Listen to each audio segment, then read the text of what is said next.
mean, you guys have been there. You guys have been in a situation where all you wanted was a little bit of help. All you wanted was just people to be human, a system to be human, and just help me out. And not have to give over my left kidney just so I can get some daggone information.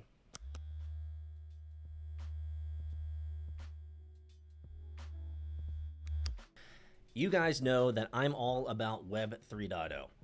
And the way that we're moving, especially in the companies that I'm involved in, especially here at Emirate, we're moving into the Web 3.0 world, my friends. We're moving into the world of NFTs. We're moving into the world of the metaverses. We are moving into the world of digital sovereignty. We are moving into the world where you, my friends, have the ability to truly have financial freedom, financial sovereignty, and the ability to truly own. Woo-hoo, baby. Truly own your own data. That is the world of Web 3.0, and I love talking about it because Web 3.0 is one of those things that needs to be explained all the time, because this Web 3.0 in a lot of ways is this nebulous idea. But regardless of this nebulous idea, I'm going to continue to talk about it and give you guys really great use cases. So today, let's talk about it. Web 3.0 is evolving faster than anyone has ever expected, and its potential use cases, my friends, amazing. Amazing what's going to happen. So keep your socks on, my friends. Let's go. Gavin Wood, an Ethereum co-founder and founder of Polkadot, introduced the idea of Web 3 in 2014. I bet you didn't know that. Predicting the need for zero-trust interactive systems where people have more control over their data and information. To that extent, the transition from Web 2.0 to Web 3 is happening faster than anyone expected. At the same time, the tech space is littered with opinions about the future of the internet. In the last few months, for example, high-profile social media spats have become common as tech industry leaders and developers openly debate the advantages and drawbacks of this much-hyped 3.0 web initiatives. Last month, for example, Jack Dorsey, ex-CEO of Twitter, took the microblogging platform by storm when he claimed that Web 3 is becoming the same thing it once aimed to destroy. What do you mean by that, Jack? In his tweet, Jack hinted that Web 3 is quickly becoming a playground of the rich and is just another centralized entity, but with a new label. Maybe he's just salty that everybody else got in those NFTs before Twitter did. Maybe that's why you mad. Nope. Then there's the recent blog post by Signal's co-founder, Moxie Marlinspike, where he has criticized the increasing dependence of Web 3.0 applications on centralized platforms. According to the Signal CEO, existing dApps, or decentralized applications, are usually running on servers that are monitored and controlled under the centralized internet structure, defeating the core principle of Web 3, which is a fully decentralized internet. While both industry leaders are entitled to their opinions, the Web 3 ecosystem stretches far beyond deep-pocketed investors or the excessive reliance on existing infrastructure. A flurry of promising next-gen projects has taken over the crypto ecosystem, unlocking a new and powerful use cases that will ultimately transfer the power back to the hands of the users by obliterating intermediaries. So, let's take a quick look at some of the most promising Web 3 projects of 2022. And a lot of this is going to be about, guys, this is why I put these articles and these ideas together, because these are the things that are ruminating in my mind. I want to understand the use cases of this technology for the future. I want to understand how people are applying this technology to the problems that they're trying to solve and the users and customers that they're trying to serve. This helps me better understand where I can play as well. But remember, a big part about Web 3 is all about your privacy, your data, and your sovereignty over your personal identity and information. This is going to be a crucial aspect of Web 3. So while Jack and the Signal CEO are salty that, yeah, I mean, whenever new tech ideas come into the market, there's going to be a flood of money and rich people are going to jump in, big venture funds, these types of things. I'm seeing this all around. It makes sense. But again, just like I said before, Web 3 expands far beyond just the rich and the famous, guys. So let's talk about some of the really cool use cases of Web 3 coming up. So first and foremost, bringing privacy. That's a big deal. Bringing privacy across Web 3.0. The current version of the internet is ridden with intermediaries and controlling authorities that often neglect basic aspects like content ownership and, as you guys have seen, freedom of speech. Almost every Web 2 platform indulges in unwarranted content censorship, limiting creators' reach and reducing their corresponding revenue. To solve all these problems and much more, Creaton, which we've talked about in previous news bits here, Creaton is a fully decentralized content sharing platform, has devised a novel approach that enables content creators to seamlessly distribute their content directly to their fans using existing standards. Hosting on the Polygon blockchain, Creaton offers extremely low gas fees and fast transactions while ensuring multi-chain compatibility. Just another one of these solutions where Ethereum could not succeed. Okay, we're not going to diss on Ethereum, but those gas fees though, guys, those gas fees. On the platform, creators can mint NFTs for their content and eventual storage on Arweave's decentralized storage solution. All the content is encrypted using new cipher technology, which means that only users who subscribe to the creator can decrypt and view it. Access not denied, but access granted based on your permissions.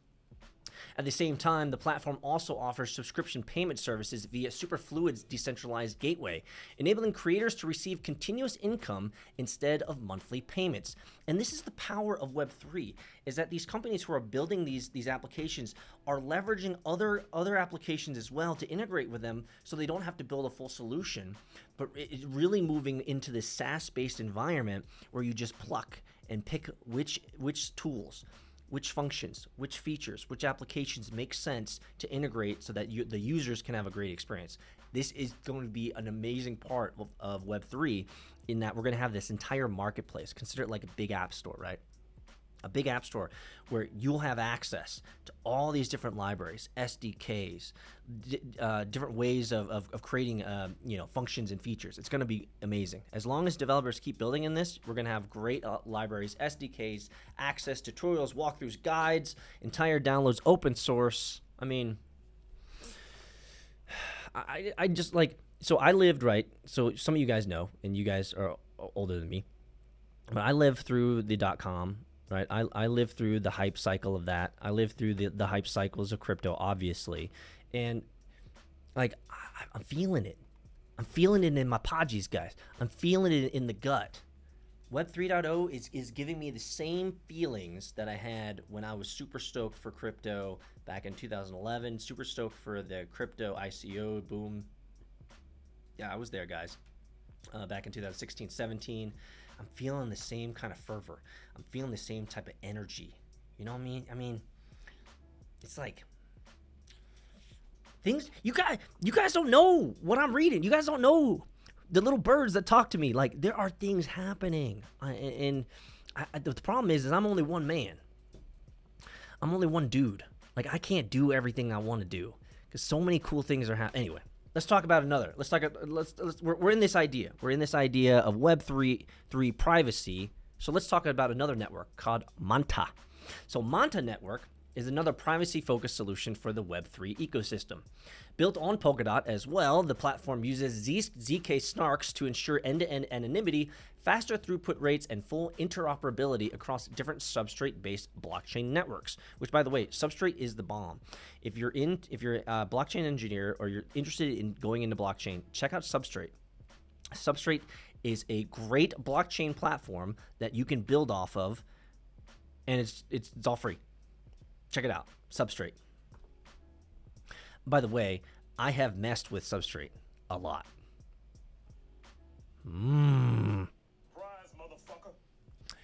On top of it, Manta Network also integrates with Polkadot's other parachains, which is a big deal as well.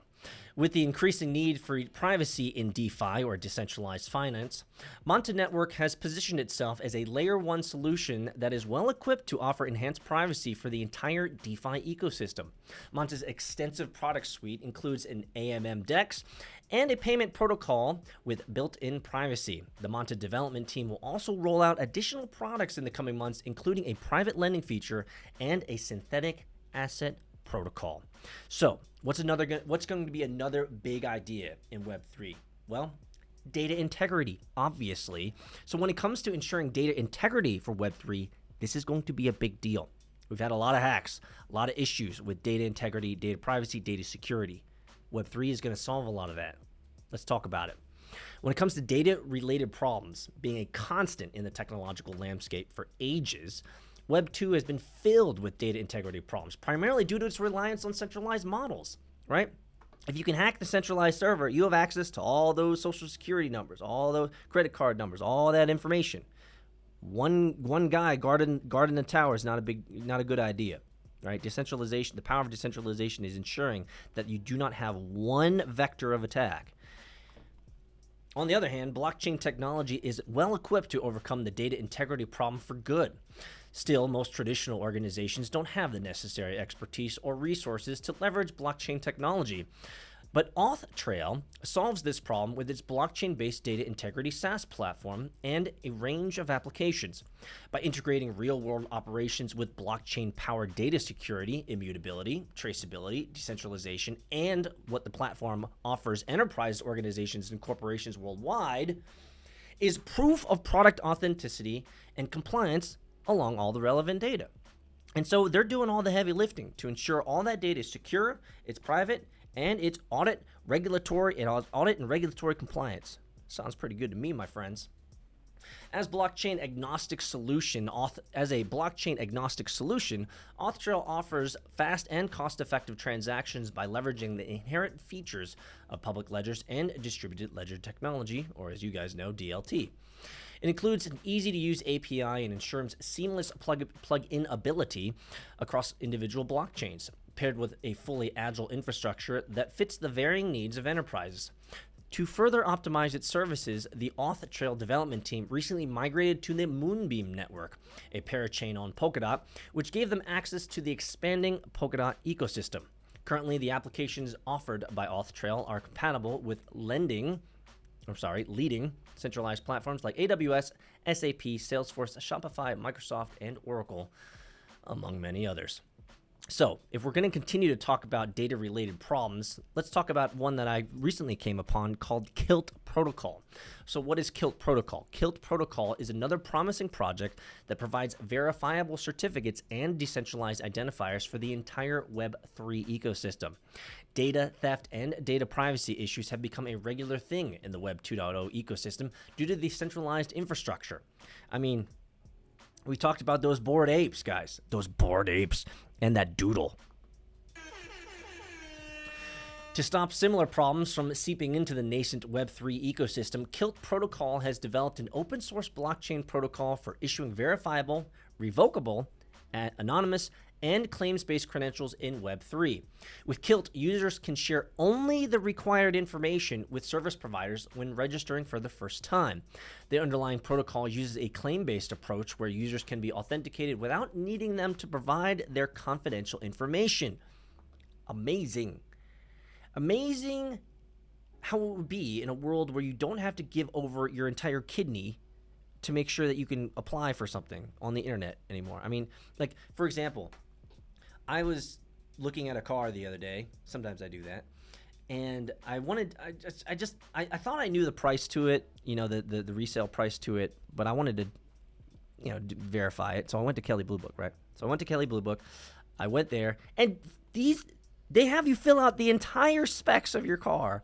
And then at the end of the experience, they ask you for your plate and your VIN number. And then your email address. It's like, bro, what a letdown. What a letdown. Like I wanted to chuck the computer at that point. I spent all this time filling out, do I have the AM stereo? Do I got the Bose sound surround, sound system? Do I got the extra, the windshield wipers and shit?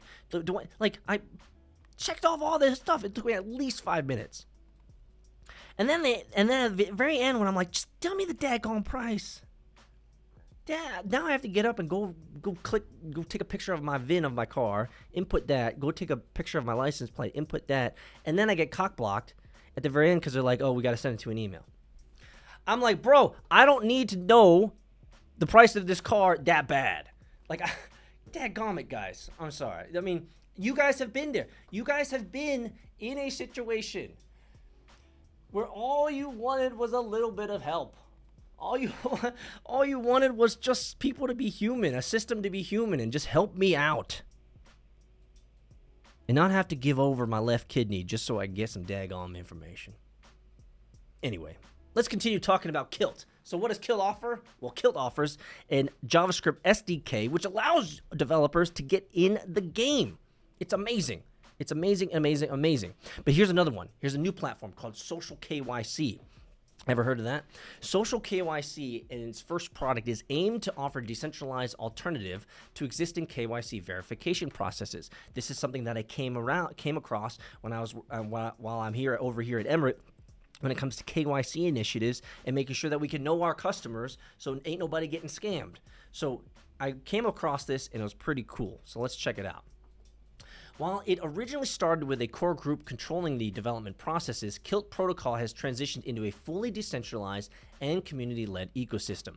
In addition to offering revocable and verifiable identifiers, Kilt can also be used to create identifiers for machines. Like miners, guys. Like miners. Services and anything that requires a user's identity-related information. So what we're saying here is now that there are blockchains which allow you to essentially, TLDR, short version, flip on and flip off. Which type of privacy do I want to give you? This is powerful. I think in a lot of ways, and we've talked about this before, we trade privacy for convenience, do we not? We always are trading our privacy for convenience. We always say, you know what? It's just convenient to get this information now. Here you go. Here's my left spleen, right? But now in the future, we'll say, you know what? I want this. I need this service. I need this help. But I'm only going to give you this because this is all that's necessary. You don't need to know everything about me. You don't need to know who I is, where I've been, what I done did. That's the power of blockchain. The power of blockchain that gives us optionality around what we want to give for the convenience that we want to have. So, obviously, when it comes to Web3, we got to talk about those NFTs, guys. Those NFTs. Those NFTs, yeah. We got to talk about NFTs, guys. NFTs are going to be such a big deal. Such a big deal in the Web 3.0. So a new leap for DeFi and NFTs thanks to Web 3. Yes, well, there's no denying that the DeFi ecosystem has expanded. I was going to say massive, but bigly in recent years. The DeFi 2.0 is around the corner, and the ecosystem needs innovative features, especially ones that replicate real-world financial primitives. Just like DeFi, NFTs have also experienced surging popularity in recent years. You guys have seen my other news bits on that.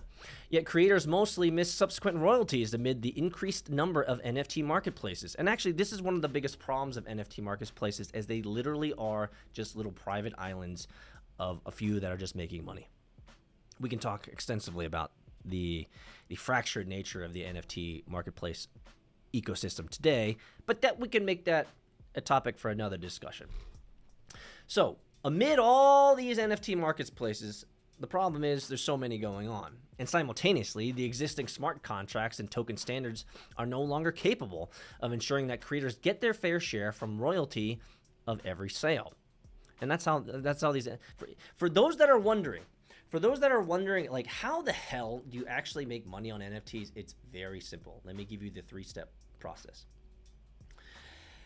You make a JPEG image on MS Paint. You post that MS Paint job onto a NFT marketplace.